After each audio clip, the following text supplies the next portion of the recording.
you've heard the term executive functioning, but you're not entirely sure what to do with that. You know, your child potentially has these executive functioning challenges, and where do you go from there? How can you help it?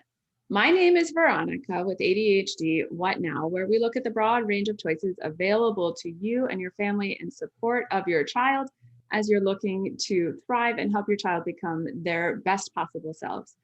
Today, we have with us Bethany Febus, and she is an ADHD coach. I will ask her to introduce herself in just a moment. She's going to share with us a little bit about what ADHD coaching is as well. I'm going to ask her that in addition to the executive functioning questions and what can we do and what share from her experience from working with the families that she has coached.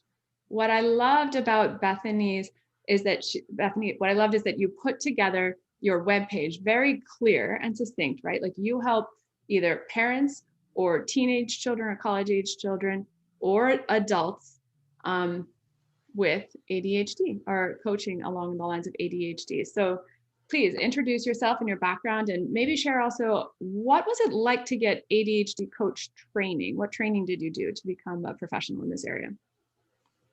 Yeah, absolutely. So I've been a coach for a few years now.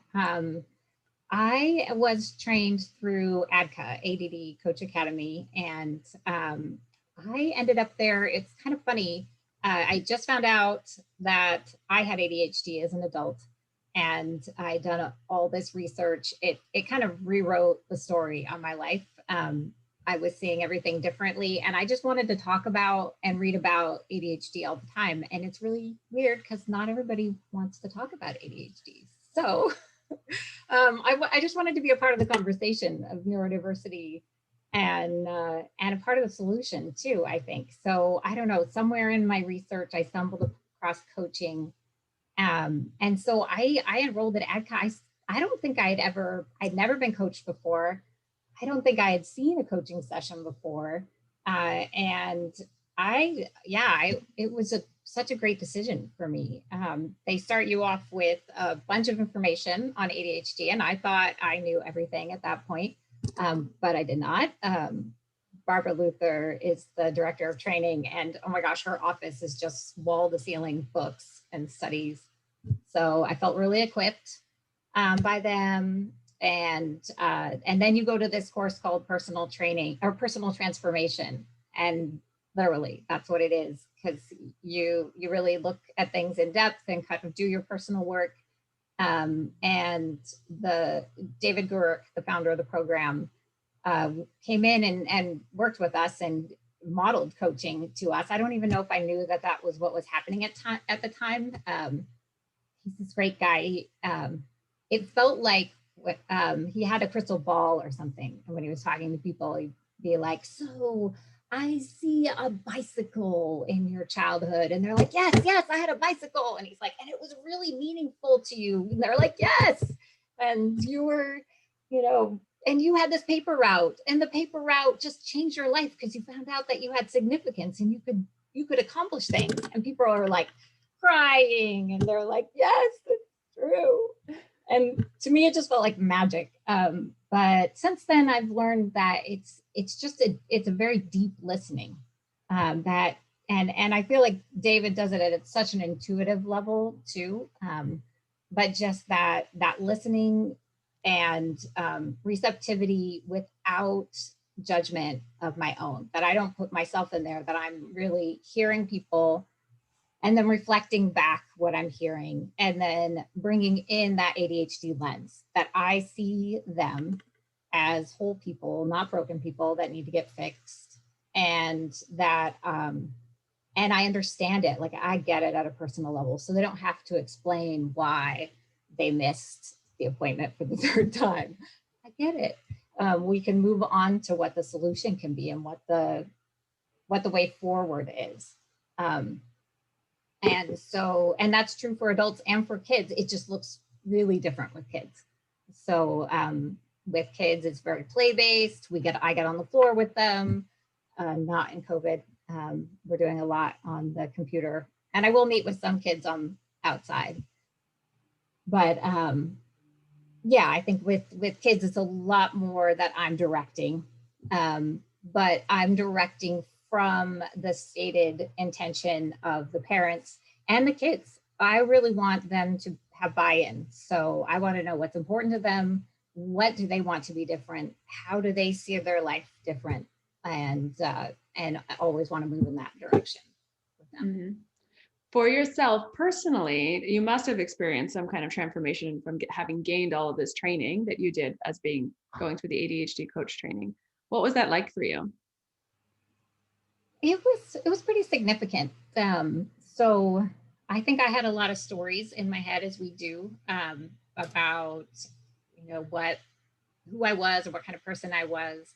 I think growing up with ADHD, we have to come up with these stories, and I think that's true. Executive function is like this invisible part of our culture. We don't talk about how we get things done, except for we call it adulting, and people feel bad when they don't do the thing.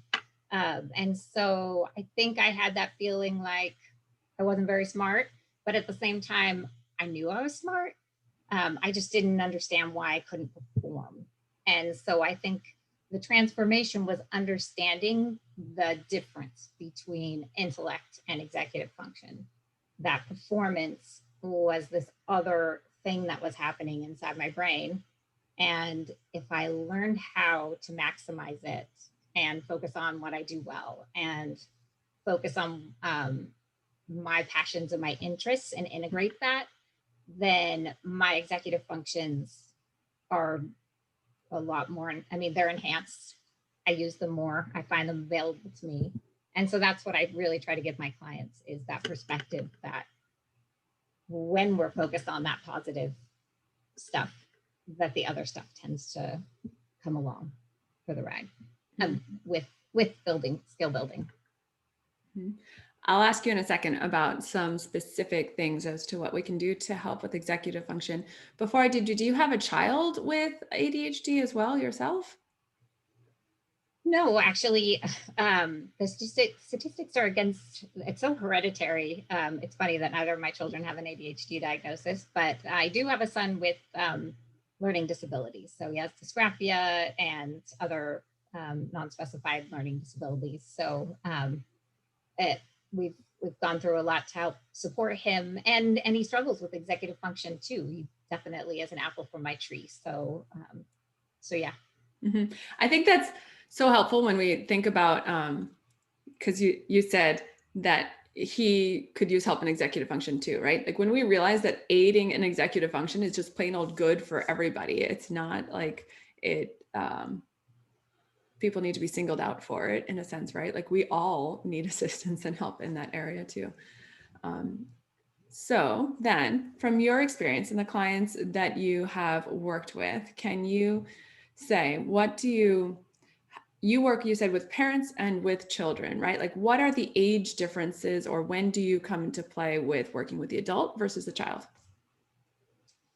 So I have a big range of ages. I've been working with the little guys less, as I said, because of COVID recently.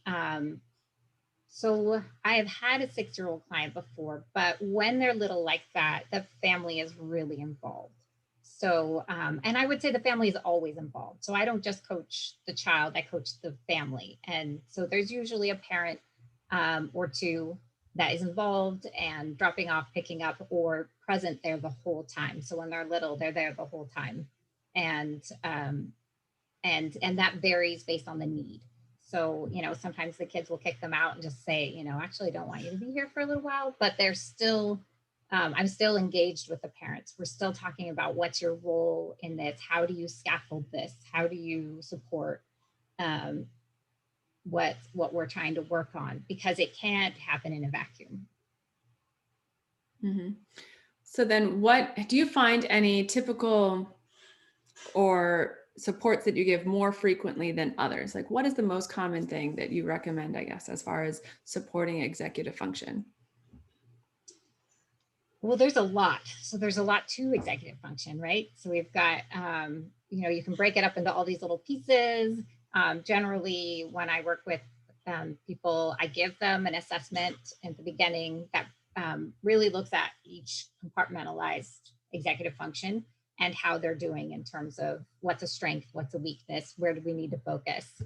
So I have tools and strategies and exercises for each of those executive functions separately. But I can also approach it more from an underlying standpoint as well. So there's ways to approach executive function, and it kind of helps support the whole machinery. So that I think always starts with emotional regulation, or not emotional regulation, but regulation in general. So understanding our system, our brain and body, and how we regulate, how we upregulate when we're excited, when we're stressed, and when we're performing, how we downregulate when we're tired, when we're overwhelmed, when we're, calm and relaxed. So recognizing those different body states is the beginning of executive function. We have to have that pause, we have to reflect, and then we move forward out of that state. And that's what a lot of our kiddos don't have, right? They don't have that pause. So it's like one of the primary things I do with them is teach them the pause. And I have this one doesn't have the lines on it, but I usually have like little pause button lines, and they get to record their voice saying pause. And sometime in the appointment, either one of us can hit it, and we'll take a deep breath, and then we'll have some kind of exercise with it, like touch your head, or tell me how you feel, or what do you see? So I think that regulation is the foundation of executive function. Mm-hmm. Can you give a specific example of just one of the other types of areas of executive function and how you might help with it? Mm-hmm. Yes. So time management is a executive function. And so with kids, I have this whole long tape of time. So like a day, and it'll start at 6 a.m. and just walk through the day. And I literally have them step on it with their feet and verbally tell me about their day, what they're going to do tomorrow. So they're walking through time with me, they're verbalizing it. And as they're moving their body and moving through time, they're seeing it in their head, they're feeling it. They're creating that sense, which is that sense of time, the feeling that we get. And so that's an exercise that we do.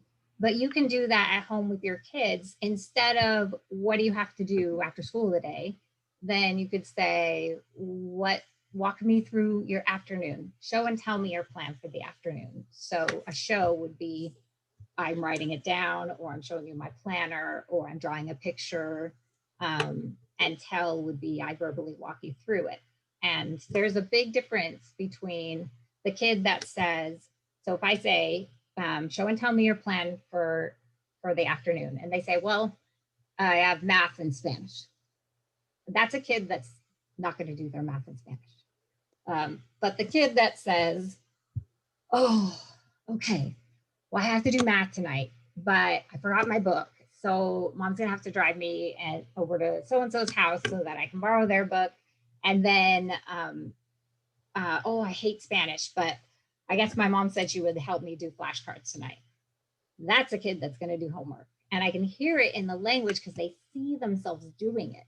And they're using the language that surrounds that visual picture in their head that shows that that's what they're going to do. So we can manufacture that in kids. We can ask them.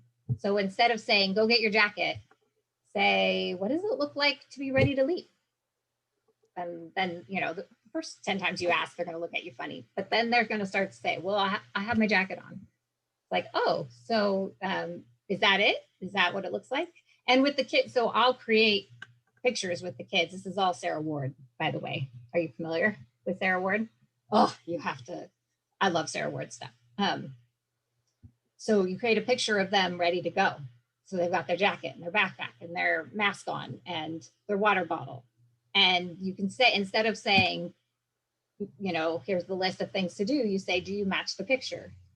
Then they have to use their visual working memory. Do I match it? I don't know. I don't. And so, but you can do it verbally too. What does it look like to be ready to go?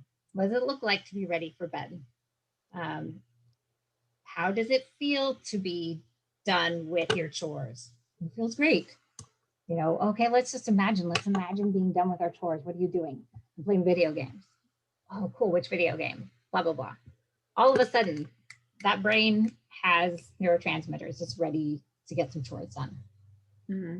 So you're helping to make a lot of connections and visual imagery inside of the brain. And I've heard just too how helpful that can be with learning as well, right? Like if you're reading and being able to create visual images as you're reading a passage, for example. So it's interesting just how the brain is all interconnected in that way.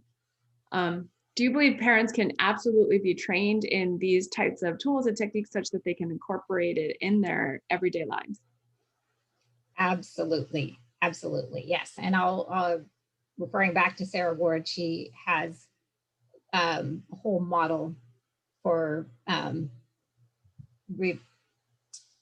remediating executive function, basically. Like in her, she has a pretty authoritative statements that you can teach these skills. It's not just a matter of giving them a prosthetic. These are skills that can be learned. And so I think it's really powerful to, as a parent, the most powerful thing you can do is change your prompts to questions. So think of yourself as a coach. You want to fire yourself as their executive function system. It's exhausting, right? We've all been there. We're like, do this, do that, do this. And then like 5 minutes later, they're like, okay. And then 5 minutes later, they're playing Legos. And you're like, oh my God. So we need to fire ourselves from that job of being their executive function. And we need to become the coach, the prompt, ask the question, activate their brain. What do you need to be doing right now? What time is it? Well, it's 2 o'clock. Well, but what happens next? Oh, I have cello practice. Okay, well, what do you need for cello practice? So kind of engaging their problem, they're having to create pictures in their mind to think of these, to answer your questions, which is starting the building blocks of what their brain needs to move through action. Mm-hmm, mm-hmm.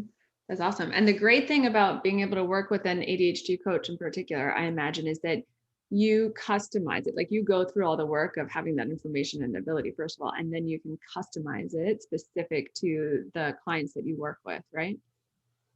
Absolutely. So I have a ton of exercises that I do, graphics that I use, worksheets, games that I play because I have to keep their attention. But as when I'm coaching the parent, I can teach them how to do that and how to be the coach as well. So I can give them those tools and those games, and the games exist too. There's lots of resources out there, so we can teach those skills. I think it's just that mindset shift of I'm seeing it as an executive function issue, not a behavior issue or a motivation issue.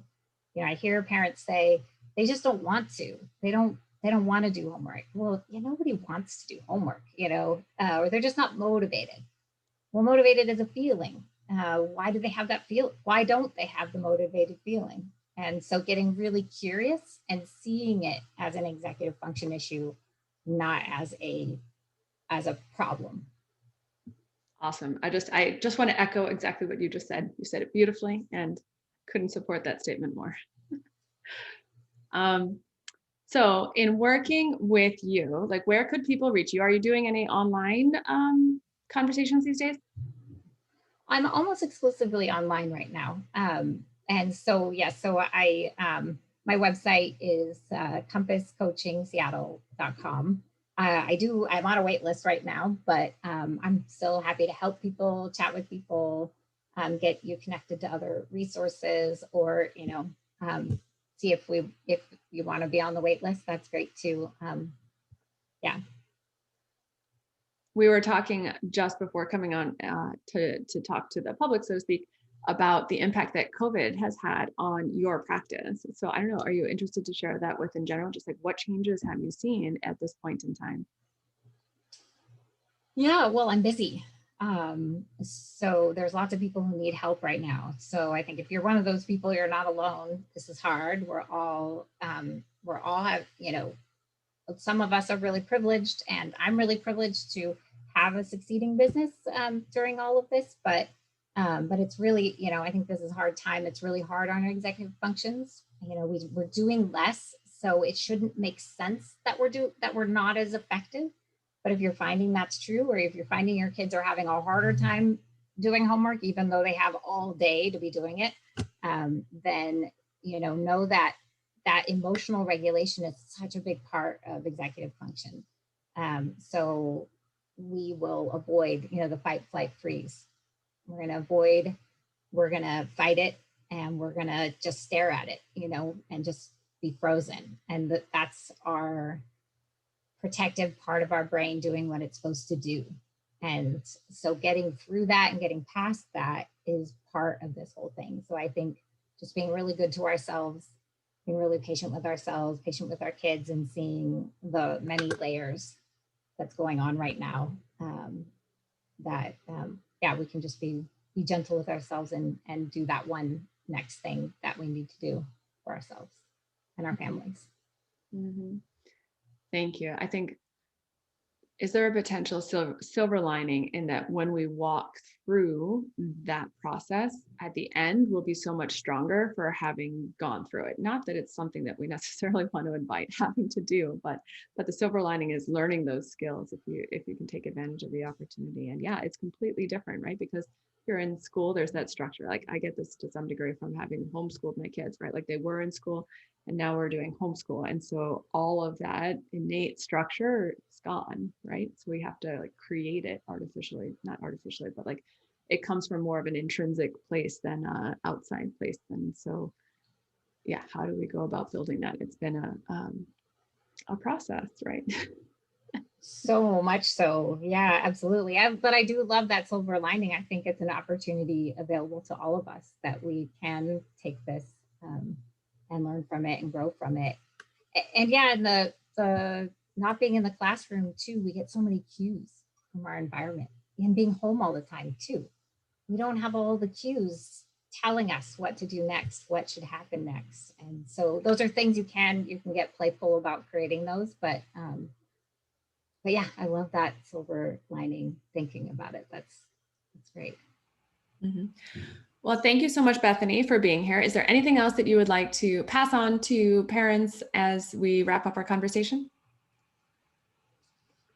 Just a reminder that kids do well if they can. So if your kids aren't doing well, there's probably that's a Ross Green quote, if you're not familiar. And so yeah, if they're not doing well, then yeah, helping them find that, what is that skill gap, and how can we support it and work with it. So.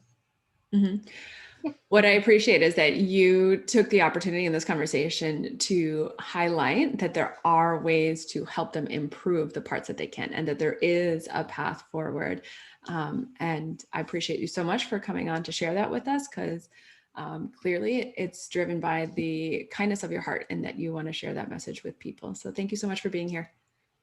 Thank you, Veronica, for what you're doing. I just think getting all this information out there to parents is it's so meaningful. And yeah, I could have used it back when I needed it. So thank you for being a resource. Oh, my pleasure. And we'll talk to you later. Bye. Bye.